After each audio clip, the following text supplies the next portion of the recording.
लोकसभा में तो पारित हो गया, पर राज्यसभा में क्या लगता है, क्या क्या चुनौतियों का सामना करना पड़ेगा? सबसे बड़ा अखाड़ा होता है लोकसभा, और जब वो रन जीत ली ना तो राज्यसभा में तो बहुमत है ही, वहाँ कौन डगाने वाला। और मोदी जी जब भी कोई ऐसा बिल लाते हैं तो पहले ही मैदान को देख लेते हैं कि हमारे इस मैदान में जो बिल लाया हूँ उसमें कोई रुकावट नहीं आए। और आज ही मैंने देख रहा हूँ, जो जब देश आजाद हुआ था तो ये वक्फ बोर्ड के पास 30,000 एकड़ जमीन था, आज 9,000 एकड़ जमीन है। भाई ये जमीन इतनी कहाँ से आई, किसने दिया? क्या वक्फ बोर्ड ने कभी हिसाब दिया सरकार को? और कांग्रेस ने कभी पूछी? क्योंकि कांग्रेस की मंशा शुरू से ही जो था, जो इस देश में माइनॉरिटी को देना, तो माइनॉरिटी तो भाई जैन भी था, माइनॉरिटी पारसी भी था, माइनॉरिटी सिख भी था, ईसाई भी था, अरे सारे माइनॉरिटी थे। तो तुम्हें सबसे अच्छा माइनॉरिटी मुसलमान ही क्यों पसंद आया? और फिर मुसलमान को ऐसी अधिकार दी, इतनी दौलत दी, उससे भी नहीं पेट भरा। तो जाते जाते 2013 के लास्ट चुनाव के टाइम में अमेंडमेंट बिल ला करके कैबिनेट में और 123 संपत्ति दिल्ली का दे दी। फिर भी कहता है उसको जो हम गरीब है। भाई जब दुनिया की सबसे बड़ी वक्फ बोर्ड संपत्ति का मालिक यहाँ के माइनॉरिटी है, तो फिर तुम क्यों पेंशन लगा रहे हो? भाई तुम क्यों जाकर वो हॉस्पिटलों में लाइन लगाते, तुम क्यों फिर आरक्षण मांगते हो, फिर तुम क्यों राशन की लाइन लगाते हो, फिर तुम्हें मकान की आवश्यकता क्यों है? जब अपने आप को कहते हो जो हम सबसे बड़ी, अगर सबसे ज्यादा संपत्ति तो सेना और रेलवे, उसके बाद अगर संपत्ति है तो वक्फ बोर्ड के पास है, फिर भी इनके भीख मांगते हैं रोडों पर में, वो जाते कहाँ हैं? अगर उस चीज पर में लगाम लगाने का काम, पारदर्शिता लाने का काम अगर नरेंद्र मोदी करता है, तो बीच में 232 जयचंद या कहते हुए हिंदू, इनको कहते हुए कलंक यह है हिंदू के नाम पर में, जो 232 सांसद हमारे हिंदू हैं, वो शर्म से डूब कर मर जाना चाहिए जो उनके साथ खड़े होते हैं। अरे भीख मांगे, तू भी उसके साथ भीख मांगो, खत्म करो, तुम ले लो अपने मुस्लिम धर्म कबूल कर लो। तो कह रही है जो 288 लोग हैं वो भी ऊपर से कह रहे हैं, पर अंदर से वो भी चाहते हैं कि ये बिल जो है पारित ना हो। मैं कह रहा हूँ ना, ये अखिलेश यादव हो, चाहे लालू प्रसाद यादव हो, चाहे टीएमसी हो, ये जितने भी है ये ढोंगी हैं, ये वही जयचंद हैं जो पहले हमें कटवाना चाहते हैं फिर बाद में खुद कटेंगे। ये हिंदू नहीं है, ये है दीमक है, ये जयचंद है, ये इनको तो मुस्लिम धर्म कबूल करना चाहिए। और जब भी ये चुनाव में जाए तो हम हिंदुओं से कहते हैं कि जूता खोलो, इन्हें मारो और जाओ तुम वक्फ बोर्ड वालों से पैसे मांगो। जो वक्फ बोर्ड ने करता क्या है, आज संघ पर में कहता है कि आरएसएस क्या करती है, आरएसएस क्या करती है। अरे आरएसएस के तो स्कूल है, कॉलेज है, यूनिवर्सिटी है, जिससे देशभक्त निकलते हैं। मुस्लिमों का विकास होता है, कर रहे हैं ना, उनके अब आ रही है ना दायरे में, उनके जो ओबीसी के जो है वहाँ पर में यूनिवर्सिटी, अब वो जो वक्फ बोर्ड के जमीन पर बनाए हुए ना, आजम खान जो बनाया हुआ ना अपना यूनिवर्सिटी, अब आ रही ना वक्फ बोर्ड के दायरे में। अब पाई का हिसाब होगा, उसका नाम नरेंद्र मोदी है, और वो पैसे खर्च कहाँ होगा? पसमंदा, अंसारी। ये जब आजाद हुआ तुम वक्फ बोर्ड माइनॉरिटी पर बनाए, शिया बोर्ड बनाए, सुन्नी बोर्ड बनाए, कभी तुमने जैन बोर्ड बनाए, कभी तुमने सनातन बोर्ड बनाए। ये सब घाव फोड़ा देने वाला कौन है? कांग्रेस पार्टी है। और मैं शुरू से कहता हूँ कि देश से कांग्रेस खत्म, देश की सारी समस्या खत्म। ये समस्या पैदा करने वाला ही कांग्रेस पार्टी है। इनके तहत फूफा लगता था, क्या लगता था? जब चुनाव के 2-4 दिन रह गए थे तो तुमने कैबिनेट में बैठ करके और 123 संपत्ति, जिसमें कि संसद आता है, हाई कोर्ट आता है, लोअर कोर्ट आता है, ये स्थिति देश की, जो Allahabad high court supreme court में अर्जी लगाए जो मेरी ये बिल्डिंग जाने वाला है, आप आओ, तब ना मोदी जी ये बात सोचे हैं। कल भी अमित शाह जी ने कहे, जहाँ हम बैठ करके इतनी बड़ी संविधान की बात करते हैं, ये भी वक्फ बोर्ड कहता है हमारा। ये कौन सी ऐसी नियम है भाई? क्या है ये? जिन्ना तुम्हारा चला गया, हिस्सा लेके चला गया, अभी जिन्ना का भूत जो तुम पे चढ़ा है ना, उसको उतारने का काम अगर करेगा तो अमित शाह और मोदी करेगा। जो तुम्हारा मामा का राज था ना कांग्रेस की, वो चला गया, वो खत्म हो गया, अब वो आने वाला नहीं है। अब हिंदू भी जाग गया है और मुसलमान भी जागा है। जो कांग्रेस ने 70 साल में हमें क्या किया और मोदी ने 11 साल के अंदर हमारे लिए क्या किया। 70 साल तुम्हें पेंशन में लगा के रखा और मोदी 11 साल में तुम्हें यूपीएससी में तैयारी करने 150। मुस्लिम अगर जागा होता तो विरोध नहीं कर रहा होता। आज कह रहा हूँ ना, नहीं मैं कह रहा हूँ, जब ये वक्फ बोर्ड बिल लाया जा रहा था कि बड़े बड़े उलमा कहते थे चक्का जाम कर देंगे, रोड जाम कर देंगे, चलने नहीं देंगे, और उतर गई वोट। जैसे पसमंदा, जैसे वो सब कह दिया मोदी जी जिंदाबाद, मोदी जिंदाबाद। इनको ढूंढने से एक नहीं कार्यकर्ता मिला जो ये विरोध करते, अभी बिल में छुप गए। ये कहते थे ना धारा 370 होगी, हटेगी तो खून की नदियां बह जाएगी, कंकर भी नहीं पड़ा। इनको अपने पिछवाड़े का अच्छी तरह ख्याल है कि ये सरकार किसकी है, नरेंद्र मोदी की है, गृह मंत्री कौन है, अमित शाह है, पता भी नहीं चलेगा, पिछवाड़े लाल कर दिए जाएंगे। क्या कहेंगे युवा, क्या कह रहे हैं? कुछ लोग कह रहे थे पार्लियामेंट के अंदर में कि भैया जो अल्पसंख्यक है वो नहीं मानेंगे इस बिल को। अमित शाह जी ने क्या कहा कि आप जो लोग नहीं मानेंगे ना उनको मनवा देंगे। ये देश का कानून है भैया, पार्लियामेंट से वो चीज पारित हो रही है। आप नहीं मानेंगे तो हमने ठेका तोड़ रखा है। कुछ लोग कह रहे हैं भैया हम जो दंगा कर देंगे, आगजनी कर देंगे, घर तोड़ देंगे, गाड़ियां जला देंगे। तो आप फिर पुलिस वाले क्या यहाँ पे पिकनिक पे नहीं गए हैं? वो भी डंडे में तेल लगा के बैठे हुए हैं कि आप ऐसे हरकत करेंगे ना तो पिछवाड़े पे बल्ले बजने शुरू हो जाएंगे। दूसरी बात यह कि ये वक्फ बोर्ड क्या है, बवासीर है, कैंसर है इस देश के लिए। क्योंकि आप देखिए ना 1500 साल पुराने जो है मंदिर कहते हैं भैया वक्फ बोर्ड का है, तुम्हारा अस्तित्व नहीं था पहले, पता ही नहीं था, तुम कन्वर्ट हुए अभी इस देश के अंदर 400 साल हुए हैं, कह रहे वक्फ बोर्ड का था। कहाँ से हो गया भाई तुम्हारा? किसी के गाँव पूरा गाँव करे वक्फ बोर्ड का था, तुम्हारे पे खाने के लिए रोटी नहीं थी, पहनने के लिए कच्छा नहीं था, और तुम जो है दान दोगे। कह रहे हैं कि भाई जितने भी वो थे अतीम थे, जिनके बच्चे नहीं थे, वो लोग जो है इस जमीन को जो दान करते थे। आप बताइए ये 10 लाख एकड़ जमीन, कितने यतीम थे, कितनों के बच्चे नहीं थे, और आज देखिए तो 12-14 बच्चे पैदा हो जा रहे हैं। कैसे हो रहे हैं ये चीजें? तो कुल मिलाकर ये भूमाफिया का काम है, ये जो है घरों का। एक बात बताइए, अखिलेश यादव कह रहे हैं कि भैया इससे जो है मुस्लिमों का हक छीना जा रहा है, तो वो मुसलमान कौन है? भोपाल में जो नाच गा रहे हैं वो कह रहे हैं कि वक्फ बोर्ड पे बिल्कुल सही हुआ है। कौन है बोलो? ये अखिलेश यादव, ये शत्रुघ्न सिन्हा और जितने भी खड़के बढ़के जितने भी लोग हैं,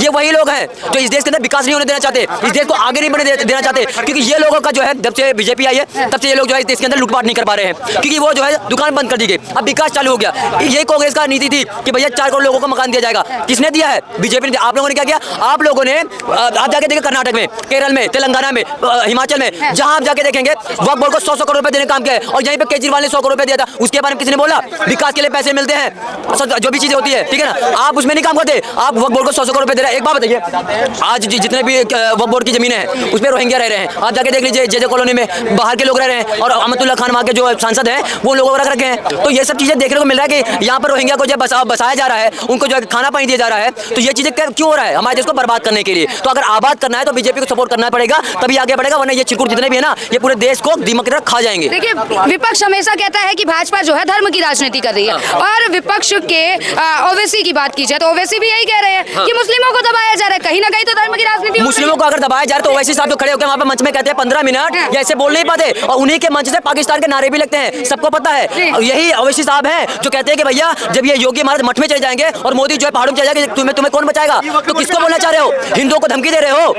अगर अच्छा एक बात बताओ, तुम हिंदुओं को धमकी दे रहे हो, तुम बच जाओगे? कौन तुम्हें बचाएगा? जब ये 110 करोड़ हिंदू आएंगे जब सड़क पे, तो कहाँ भागोगे? ये देश जो है बांग्लादेश नहीं है, ये देश पाकिस्तान नहीं है, ये देश ईरान नहीं है, ये भारत है। यहाँ पे जब कोई ऐसे कुछ करने की कोशिश करेगा ना, स्थिति बनाने की कोशिश करेगा, तो बल्ले बजने स्टार्ट हो जाएंगे। वक्फ बोर्ड की समाप्ति आ चुकी है, ये बन के रहेगा पारित होना। और जितने भी लोग चाह रहे हैं कि भैया ये आगजनी करेंगे, सड़कों पर उतरो भैया, आर्मी है यहाँ पर, सीआईएसएफ यहाँ पर है, पुलिस यहाँ पर है, कोर्ट यहाँ पर, जज यहाँ पर है, कुल मिलाकर तेल में डंडा लगा पड़ा है, डंडे में तेल लगा पड़ा है, फट्टे बनने स्टार्ट हो जाएंगे। आप जाके देख लो, आप सड़क उतर के देख लो, आप सरकारी के एक भी प्रॉपर्टी को क्षतिग्रस्त करके देखो, आपको आपका घर तोड़ के अब बुलडोजर चला के उससे वसूली जाएगी, गारंटी। क्या ये सही है बुलडोजर चला देना? बिल्कुल सही है। एक बात बताइए, किसी बहन बेटी का रेप होता है तो क्या उस पर बुलडोजर नहीं चलना चाहिए? बिल्कुल चलना चाहिए, क्योंकि जब तक ऐसा नहीं होता तब तक समझ नहीं आता है। आप जाके देखिए ना, यूपी के अंदर पहले कितने रेप केस आते थे, कितने बहन बेटी को छेड़ा जाता था, किसी जमीन पे ये विकास यादव, विकास दुबे नाम था उसका, और कितने सारे लोग थे। ये सारे लोग क्या करते थे? जमीनों को हड़पते थे, किसी का भी रेप कर रहे, किसी को भी मर्डर कर रहे हैं। तो जब से योगी महाराज आए तब से हो रहा है, लेकिन उनको सजा भी मिल रही है। पहले जो है क्या करते थे, मुल्ला मुलायम सिंह यादव क्या कहते थे कि अगर किसी लड़के ने रेप कर दिया तो उससे गलती से हो जाएगा। मुल्ला मुलायम सिंह यादव और उनके बेटे से मैं कहना चाहता हूं कि अगर कोई लड़का आपकी बेटी के साथ में रेप कर दे तो यही बात आप कहेंगे क्या कि उससे गलती हो गई? ये चिरकुट है, इनको हटाना जरूरी है। सहमत है क्या इनकी बातों पे? क्या नाम हुआ आपका? नाम ही नहीं है भैया का। क्या कुछ कहना चाहेंगे सर? वक्फ बिल का समर्थन करते हैं या विरोध करें? बिल का कौन सा बिल का? वक्फ बिल जी नहीं, विरोध करते हैं। विरोध करते हैं, क्या कारण है विरोध कर रहे हैं? क्या कारण है? नहीं, कारण तो खैर मैं नहीं बता ये वक्फ का विरोध करते हैं, बिल का नहीं। उन्होंने बोला कि मैं वक्फ बोर्ड का विरोध करता हूँ, ये समझ नहीं पाया प्रश्न को, ठीक है? जानते हैं आप वक्फ के बारे में? रेगुलाइज करा जा रहा है सारी का जितनी भी जमीन है वक्फ बोर्ड की, अब जो भी मुसलमानों द्वारा अधिग्रहण हो चुकी है जब मस्जिदों के लिए, वो उसको रेगुलाइज करा जा रहा है। आप ये कहना चाह रही है ना, यही तो हो रहा है ना, रेगुलाइज करा जा रहा है, सही हो रहा है, बिल्कुल सही हो रहा है, ऐसा होना चाहिए। मैं इसका विरोध नहीं कर रहा हूँ, बिल्कुल होना चाहिए ऐसा, क्योंकि हमारी सनातन धर्म 2014 में बन जाना चाहिए था। आप सनातन धर्म को बना रहे हैं, सनातन बोर्ड को बना रहे हैं, सॉरी सनातन बोर्ड 2014 में बनना था, और 10 साल बाद सरकार जागी कि सनातन बोर्ड बनना चाहिए। जितने भी मंदिर है सनातन बोर्ड के अंदर आते हैं सारे, वो सनातन बोर्ड के अंदर जितने भी मंदिर हैं हम सबको रेगुलाइज करके, और हमें क्या करना है कि हिंदू लोगों की भावनाओं को नहीं भड़काना किसी भी। देखिए एक तरफ वक्फ बिल का आप विरोध कर रहे हैं, मतलब समर्थन कर रहे हैं, और वहीं सनातन धर्म का समर्थन करें कि दोनों को साइड लाइन होकर चलना है, किसी को भी इधर उधर 36 का आंकड़ा नहीं बना के चलना। जो 36 का आंकड़ा यूपी में बना है इस बार, वो भी गलत बना है। क्या सनातन बोर्ड आना सही है? 36 का आंकड़ा नहीं बनना चाहिए ना, मैं बताता रहा हूँ आपको। 36 का आंकड़ा बनेगा तो दिक्कत होगी, विरोध होगा, और 36 का आंकड़ा नहीं बनेगा तो सही रहेगा। दोनों साइड लाइन होकर चलेंगे, किसी से कोई लड़ाई नहीं है। वक्फ बोर्ड अपनी जगह है, होना चाहिए, लेकिन सनातन बोर्ड अपनी जगह है। सनातन बोर्ड को भी हम सपोर्ट करते हैं, सनातन बोर्ड को मेरा पूरा सपोर्ट है, बिल्कुल हर हिंदू का सपोर्ट है। अंदर से हर कोई हिंदू है, लेकिन हर कोई सपोर्ट करता है सनातन धर्म को, भले ही वो ऊपर नहीं बोलता है, भले ही हम बाहर से भी हिंदू है, लोग नहीं बोलना चाहते हैं, खुल के नहीं बोलना चाहते, लेकिन हम ये कहना चाहते हैं हर कोई हिंदू सपोर्ट करता है। आप किसी से जाके पूछिए तो हाँ, भले ही वो हंस देगा, भले ही वो कोशिश करेगा, लेकिन वो कहेगा जरूर कि हाँ मैं विपक्ष ऐसा कह रहा है कि भाजपा जो है धर्म की राजनीति करती है, इसलिए मुस्लिम कम्युनिटी को वक्फ बिल के द्वारा दबाया जा रहा है। ये ओवैसी जी का कहना है। ओवैसी जी तो उगलते रहते हैं, वो तो काम ही जहर उगलना है ओवैसी जी का। ओवैसी जी है और हमारे यूपी में जितने भी मुस्लिम नेता हैं सब जहर उगलते हैं। इनका काम ही जहर उगलना है, लोगों की भावनाओं को भड़काना है, अपनी राजनीति की रोटियां सेकना है इन पे। जब राजनीति की रोटियां नहीं सेकते हैं तो ये जहर उगलने लगते हैं। अखिलेश कह रहे राजनीति रोटियां तो भाजपा सेक रही है वक्फ बिल के नाम पे। वक्फ बिल के नाम पे अखिलेश जी को भी यही नहीं बताया कि उनके साथ हुआ क्या इस बार। अखिलेश जी का वोट ट्रांसफर हो गया, सारा वोट जितना भी वोट मिला हिंदू की वजह से जीते अखिलेश जी। अखिलेश जी को धन्यवाद हाथ जोड़ के करना चाहिए हिंदुओं का कि हाँ जी आपकी वजह से जीते हम लोग। अखिलेश जी आए सामने बात करें, प्रेस कॉन्फ्रेंस क्यों नहीं करते नेता इंडिया के? उनको पता है कि जवाब मिल जाएगा उनको जनता से। जनता में एक बंदा सिर्फ जवाब दे देगा पूरे राष्ट्रपति और प्रधानमंत्री और मुख्यमंत्री को। प्रेस कॉन्फ्रेंस क्यों नहीं करते खुल के? क्यों नहीं आते? जैसे अमेरिका में डेमोक्रेट्स और रिपब्लिकन लोग आमने सामने होते हैं, डिबेट करते हैं, वैसे इंडिया में भी डिबेट होना चाहिए। डिबेट यहाँ पे नहीं करते हैं ना, क्योंकि उन्हें पता है कि यहाँ पे जनता में एक मुंह तोड़ जवाब देगा तो उनको सारी राजनीति उनको पता लग जाएगी क्या हो क्या रहा है। क्योंकि यहाँ पे हर कोई बंदा, जैसे बिहार और यूपी से हूँ मैं, यूपी बदायूं से हूँ, तो यूपी में जितनी भी राजनीति का केंद्र है, जो भी डिसेंट्रलाइजेशन ऑफ पावर है, वो सब यूपी से ही होती है। आपको भी पता होगा ये चीज़। देखिए सर, वक्फ बिल लोकसभा से जो है पास हो गया है, पर क्या लगता है राज्यसभा में किन चुनौतियों का सामना करना पड़ेगा? कुछ नहीं मैम, देखिए जो 119 का जो वो है और 125 इनके पास में है, आराम से पास हो जाएगा।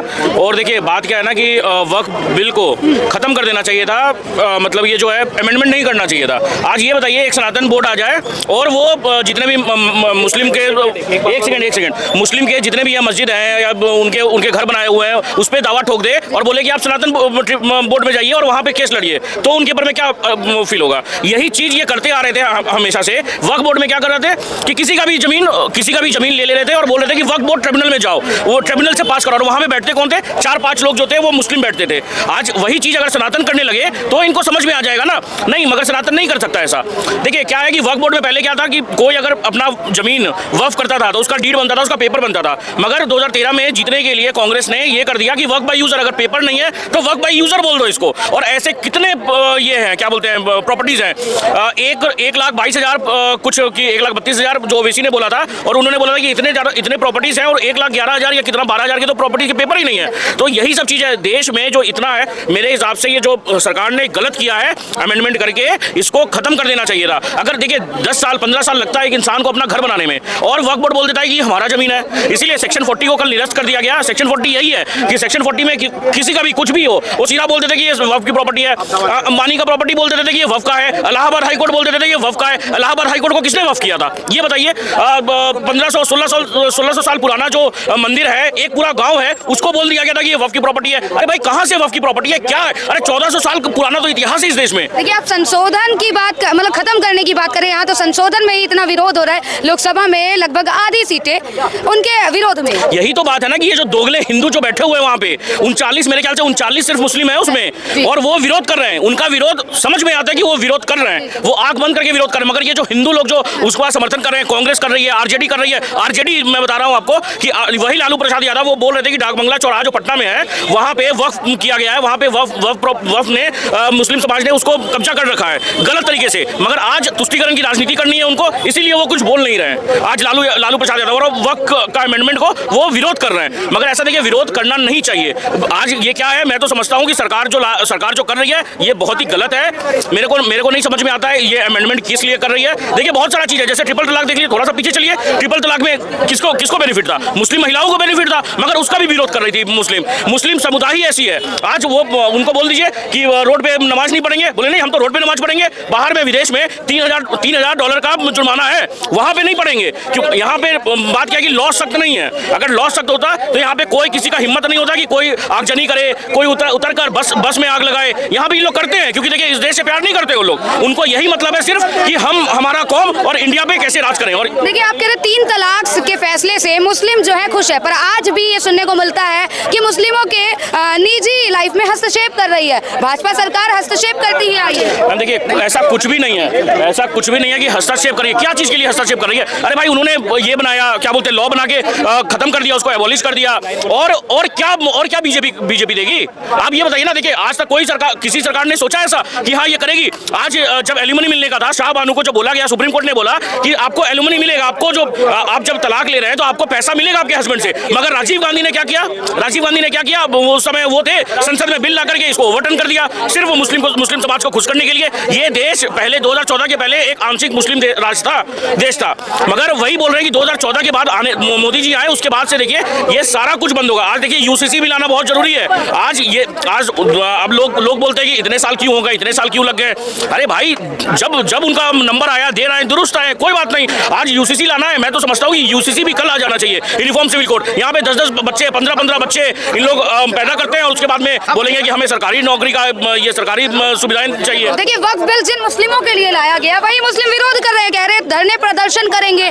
मैडम अभी कुछ देर पहले आपने बोला था कि किन किन जो राज्यसभा में बिल पेश होगा तो किन किन चुनौतियों का सामना करना पड़ेगा। तो पहले तो आपको बता दूं कि चुनौतियों का सामना नहीं करना पड़ेगा, उसमें जो 96 से 95 जो चूतिए हैं उनका सामना करना पड़ेगा, ठीक है ना। क्योंकि चुनौतियां तो देखिए बीजेपी आराम से हल कर लेगी, चूतियों को हल नहीं कर पाती है, ठीक है। और वही चूतिया बैठे हैं और वही कल परसों में विरोध करेंगे जब राज्यसभा में बिल जाएगा। लेकिन उनके विरोध करने ना करने से कोई फर्क नहीं पड़ने वाला है। बीजेपी जो चीज सोच लेती है उसको करना ही करना है। आप देखो जब आती है बात यहाँ पे अभी 370 की बात थी, 370 हटाई बीजेपी, ठीक है। वक्फ बोर्ड में संशोधन बीजेपी ने करवाया, ठीक है। ऐसे कई अभी फैसले, जैसे भाई साहब बोल के गए कि यूसीसी, ये भी फैसले आएंगे, इनके ऊपर भी कोई ना कोई कानून बनेगा, यूसीसी लागू होगा, जरूर होगा। बीजेपी है तो भरोसा है। आप देखिए ना कितना बढ़िया आंकड़ा, जैसे बोलते हैं ना 56 इंच का सीना, देखिए 56 इंच का सीना कैसे होता है बता रहा हूँ आपको। 288 पक्ष में करे हैं बीजेपी के पक्ष में, 288 वोटर्स हैं, ठीक है, वोट्स हैं। और उसके बाद से 232 है आपके क्या बोलते हैं विपक्ष, हाँ, विरोध में। तो इससे साफ साफ साबित होता है कि 56 इंच का सीना कैसे हो जाता है। एक बार आप घटा के देख लीजिए 288 से 232। अखिलेश यही तो कह रहे हैं कि ऊपर ऊपर से केवल दिखावा हो रहा है। ये जो सपोर्ट करने वाले 288% है वो भी ऊपर ऊपर से, अंदर से वो भी चाहते कि वक्फ बिल में संशोधन नहीं होना चाहिए। मैडम आपने सुना होगा थाला फॉर ए रीजन, ठीक है ना। आप सुनिएगा आगे से मोदी फॉर ए रीजन, ठीक है। और रीजन देखिए कैसे कैसे साबित हो जा रहा है मोदी फॉर ए रीजन। आज देखिए जो अखिलेश यादव बोल रहे हैं कि क्या बोलते हैं मुस्लिमों का हक मारा जा रहा है। मैं चलो उनसे ही पूछता हूँ अखिलेश यादव से, अखिलेश यादव एक चीज बताए, अखिलेश यादव भी मुस्लिम कम्युनिटी में आते हैं क्या कि उनको उतना दर्द हो रहा है? और बाकी 39-40 सांसद हैं वहाँ पे मुसलमान, बाकी जो विपक्ष की तरफ से जिन्होंने वोट दिया है, मैं उनसे पूछना चाहता हूँ क्या आप लोग भी अपना नाम का जो टाइटल है पीछे वाला चेंज करवा के औरंगजेब बाबर लिखवाएंगे? अगर लिखवाएंगे तो आप मुस्लिमों का सपोर्ट कीजिए, और नहीं लिखवाएंगे तो चुपचाप शांति से बैठे रहिए। क्यों हल्ला गुल्ला कर रहे हैं? आराम से जो अगर ये बिल पास हुआ है तो बहुत बढ़िया बात है ना। आज सेक्शन 40 के अंतर्गत क्या होता था कि वक्फ बोर्ड कहीं से मुंह घुमा के आता था और किसी की संपत्ति पे दावा ठोक देता था, ठीक है ना। ये चीज आज खत्म हो रहा है तो बहुत बढ़िया बात है। और वक्फ बोर्ड ने मुस्लिमों को क्या दिया है? पंचर की दुकानें दी है बस, और क्या दिया है उन्होंने? कुछ नहीं दिया। पंचर वक्फ बिल से खुश हैं आप? समर्थन में है? अरे हम भी खुश हैं, और जो मिठाइयाँ बांट रहे हैं ना टोपी वाले भाई हमारे, वो भी बहुत खुश हैं। जाके देखो सलमा बेगम भी ना किसी चौराहे पे बैठ के खड़ी होकर मोदी जी को मिठाई खिला रही है, उनकी फोटो को मिठाई खिला रही है, फिर लोगों में बांट रही है। क्योंकि कारण उसका एक है, जो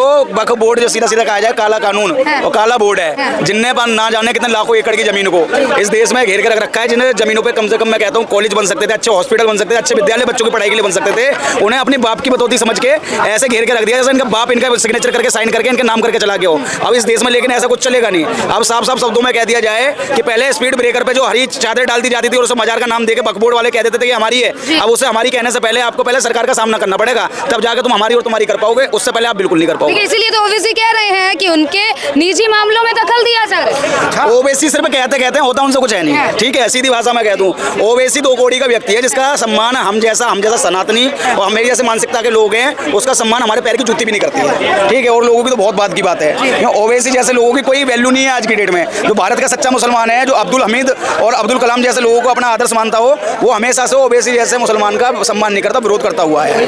अखिलेश कह रहे हैं ये 288 जो सदस्य हैं जिन्होंने समर्थन किया है वक्फ बिल का, वो भी अंदर से चाहते हैं कि वक्फ बिल जो है पारित नहीं होना चाहिए। अच्छा, अंदर से अगर उन्हें लगता तो वो विरोध करते हैं। पहली बात तो अखिलेश यादव का तो कहीं ना कहीं दिमागी संतुलन ही हिला पड़ा है। उन्हें कहना साफ साफ ये हो जाता है कि गौशालाएं बनती हैं तो वहाँ से दुर्गंध आती है, और हम जैसे जब थे सरकार में तो हम इत्र पार्क खोला करते थे, हम खुशबू फैलाते थे। तो ये इतने बेवकूफ लोग हैं, अब तो मुझे कहीं ना कहीं शक होने लगा है कि जो अखिलेश यादव वो अहीर की औलाद नहीं, किसी जहीर की औलाद है। बेरोजगारी के मुद्दों को, शिक्षा के मुद्दों को दबाने के लिए ये मुद्दे को उठाया जा रहा है। अरे तो भाई देखो अखिलेश यादव जी, तुम्हारे पिता जैसे लोग तो हमारे सरकार के अंदर हो नहीं सकते। तुम्हारे पिता तो वो व्यक्ति थे जो बलात्कारियों को भी कहते थे कि बच्चे हैं, गलतियां हो ही जाती है। वो ऐसा व्यक्ति था जो हमेशा से बलात्कारियों को बढ़ावा देने का कार्य करता था। और आजकल के बाबा योगी की सरकार देख लो, बलात्कारियों पर सबसे पहले बुलडोजर चलवाने का कार्य करती है। तो दोनों में फर्क साफ है। एक वो व्यक्ति है जो उत्तर प्रदेश को उत्तम प्रदेश बनाना चाहता है, और दूसरे वो व्यक्ति हैं जो उत्तर प्रदेश को भूमाफिया गुंडों का शहर बनाना चाहते हैं। क्या कुछ कहना चाहेंगे? सहमत है सर इनकी बातों से? बिल्कुल सहमत है। ये बताएं, अखिलेश यादव जो है वो तो ऑस्ट्रेलिया से पढ़े हैं, और वो जननायक जो है ऑक्सफोर्ड और एमफिल की डिग्री है, और ये कह रहे थे बोलने नहीं दिया जा रहा था। तो जब बोलने का समय था तो वो तो भैया बहन दोनों गायब थे। भाई एमफिल की डिग्री थी, 4वीं पास बोल रहे थे, तुम आके अपनी दलीलें रखते। और अवैसी बैरिस्टर है, पढ़े लिखे हैं, तो वो तो ऐसी दलील देते सब दंग रह जाते, बिल्ली अटक जाता। लेकिन इनको बाहर बोलना है, जहाँ बोलने का है, जहाँ पे कुछ फायदा हो वहाँ पे नहीं बोला कि भाई मुसलमानों को वहाँ फायदा होता। अगर तुम बता रहे थे मुसलमान विरोधी है तो वहाँ साबित कर देते लोकसभा में थे ना 40 मिनट 42 मिनट आपका कोटा मिला था, उसमें अखिलेश यादव को जब मिला कोटा तो वो तो चले गए संगम, फिर वहां से चाइना, फिर वहां से कहीं और वक्त बोर्ड पे 2 सेकंड। तो भाई साहब आप लोग वहां बोलो ना, जाके पब्लिक में बोलने से अच्छा है। आप बताओ वक्त बोर्ड हर पाकिस्तान में भी है, उसके पास 1 लाख है। यहाँ के मुसलमानों को बहकाया जाता है ना कि मुसलमानों ने दान किया, तो भाई वहाँ तो पूरा मुस्लिम ही देश है वो, तो इतना दान होना चाहिए। 1 लाख कैसे रह गया? और सरकार के अंडर में काम करता है वो वक्त बोर्ड, हर देश में चाहे जहाँ भी वक्त बोर्ड बनाया गया वो सरकार के अंडर में काम करता है। ये ऐसी चीज थी जो हमारे अदालतों से भी ऊपर थी, हमारे सुप्रीम कोर्ट से भी ऊपर इसके फैसले थे। आप सुप्रीम कोर्ट नहीं जा सकते, इलाहाबाद हाई कोर्ट को इनके कोर्ट में जाना था, उसमें संशोधन किया गया। असीमित शक्तियां जो दी थी ना कांग्रेस ने,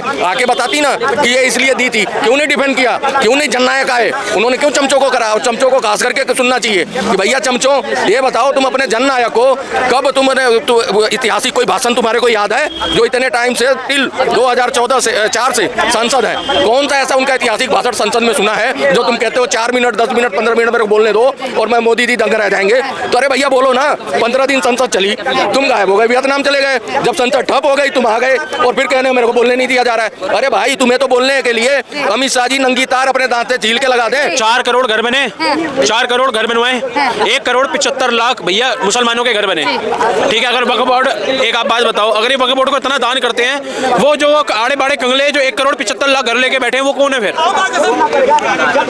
माँ की कसम भाई की बताओ। देखिए पर यहाँ विरोध यही मुस्लिम लोग कर रहे हैं कि वक्फ बिल जो है पारित नहीं होना चाहिए। ये तो कह रहे थे ट्रिपल तलाक करके दिखाओ, 370 करके दिखाओ, राम मंदिर बना के दिखाओ, कुछ हुआ? कल पास हो गया बिल, कुछ हुआ? फिनिश।